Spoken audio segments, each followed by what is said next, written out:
Hey, salut la population, on se retrouve pour le parchemin jarre, je ne sais plus lequel. Voilà. Donc, petite information. Oui, j'ai les cheveux gras sur cette vidéo, si jamais vous voulez savoir pourquoi. Je vous laisse du coup regarder sur le petit i là qui va s'afficher quelque part et suivre du coup ma cure de sébum que je fais pendant ce confinement, pendant ce mois d'avril. Voilà, comme ça vous pouvez suivre tout ça. Voilà, donc c'est parti, on y va pour la lecture du parchemin. Nous allons voir ce que ça donne.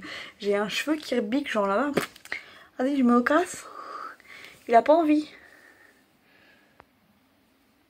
Non, il est devant. Pardon, excusez-moi. Voilà, c'est bon, j'ai tout réglé mes petits problèmes de cheveux. Et du coup, c'est parti pour le parchemin. Oh là, c'est beaucoup.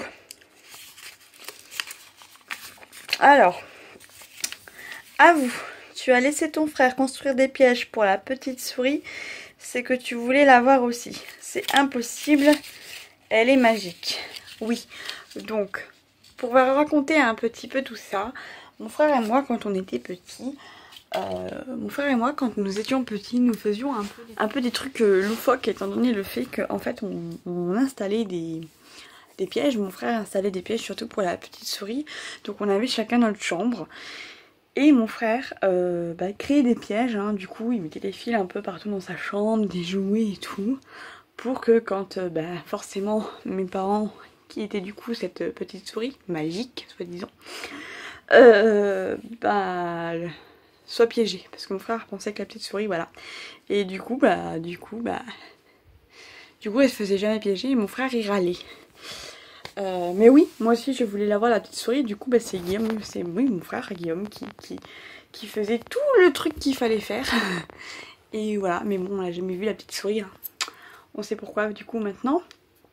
Et l'autre petit truc qu'il fallait que je vous raconte, c'est qu'à l'époque, donc de Toy Story, hein, forcément, parce que quand on était petit c'était l'époque de Toy Story 1. Pas le 2, le 3, le 1. En fait avec mon frère, on avait du coup les chambres qui étaient côte à côte. Et au niveau de la porte, du coup, on faisait des espèces d'attractions en fait dans sa chambre. On faisait une attraction et on faisait des files d'attente. Et on faisait avancer petit à petit les personnages. Donc c'était un peu chiant de les faire avancer comme ça, mais voilà. Et en fait, à un moment donné, on s'est dit, on va mettre tous les personnages debout. Après avoir vu Toy Story, on va mettre tous les personnages debout dans la chambre. Et on va fermer. Et on va pas faire de bruit. Et on va regarder par le trou de la serrure pour voir si les jouets bougeaient. Malheureusement, les jouets n'ont jamais bougé. Maintenant, on comprend pourquoi. Mais voilà, c'est l'innocence de l'enfant. Voilà, je vous ai raconté 2 petits souvenirs que j'ai avec du coup mon frère par rapport à ça.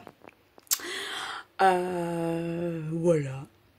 Donc du coup, moi je vous laisse. N'hésitez pas à suivre la vidéo par rapport à la cure de sébum si vous le faites pas déjà. Et on se retrouve pour une nouvelle vidéo très prochainement. Salut